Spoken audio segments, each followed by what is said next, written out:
If governments can print unlimited money with a single click, then why does the average person struggle to afford rent, food, or even basic life needs? Why does your paycheck feel smaller every year even when the amount printed on it stays the same? There's a truth behind money creation that no government openly explains, and once you hear it, you'll understand why people get poorer no matter how much money circulates in the system. If every country in the world can print money with a simple command, then why does your wallet always feel lighter? Why does your salary stay the same while the price of bread, fuel, and rent climbs like it's racing against time? Think about it. Governments inject billions into the economy every year. Central banks create digital money out of nothing, and banks multiply it even further through loans. So where is all this money actually going? Because if money is being created non-stop, then shouldn't life be getting easier, not harder? Shouldn't the poor be rising, the middle class be stable, and everyone getting a fair share of this never-ending stream of cash? But instead, something darker happens. The rich get richer at impossible speed. Big corporations buy everything in sight, and ordinary people are told to budget better. It makes you wonder, if money is infinite, why is your struggle infinite too? The truth behind this contradiction is hidden right in front of us, and once you understand it, you'll realize the system isn't broken. It's working exactly as designed. Every country prints money. Trillions flow into the economy. New notes, new loans, new government spending. On paper, it sounds like wealth should increase, opportunities should grow, and everyone should live comfortably. But instead, the opposite happens. Prices go up, savings lose value, and your purchasing power drops each year.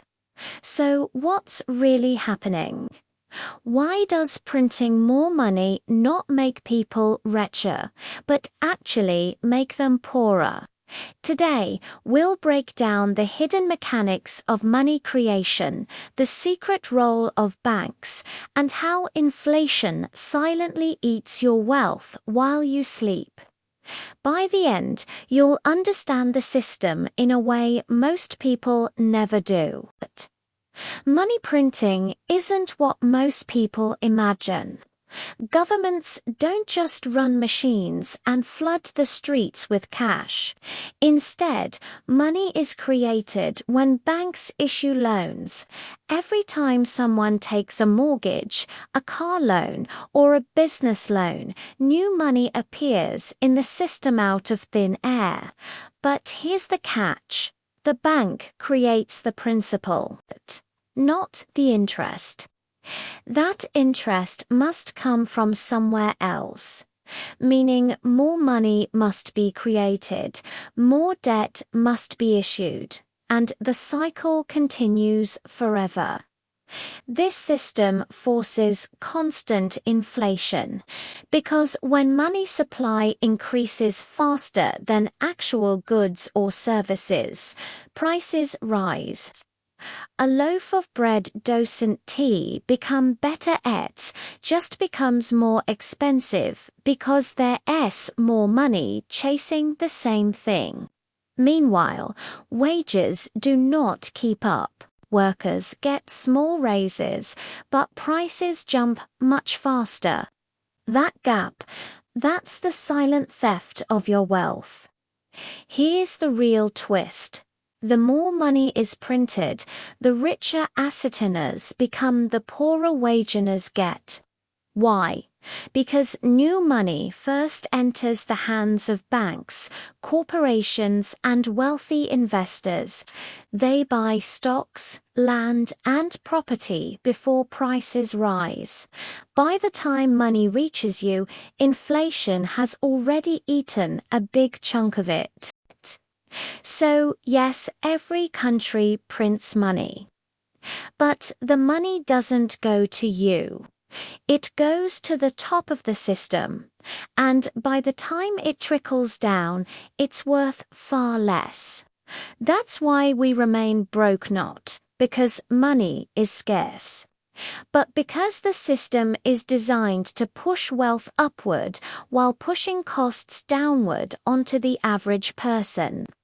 Money printing sounds simple. Government presses a button, new money appears. Problem solved. But the real system is far more complicated and far more dangerous for the average person. Let's start with the part no one talks about. Most new money isn't printed by governments. It's created by banks. When you take a loan, whether it's a student loan, mortgage, or car financing, the bank doesn't hand you money from its vault. Instead, it creates brand new digital money on the spot and adds it to your account. That money never existed before you signed the papers.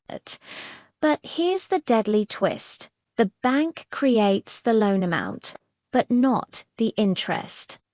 This means the system always needs more money to be created in the future to pay back the interest created today. It's a never-ending cycle where the world must stay in debt forever. If debt stops growing, the entire financial machine collapses.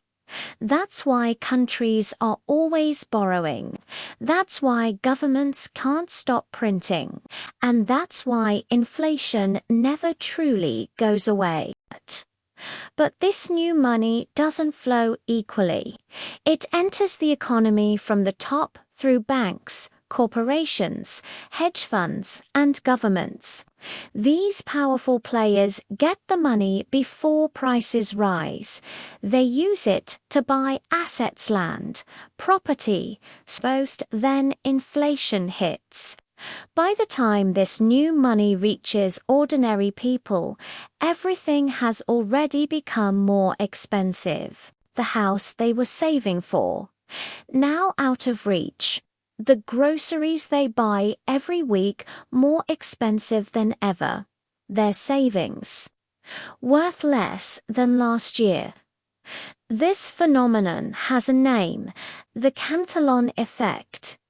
The rich touch money first, the poor touch inflation first, and then there's the ultimate trap.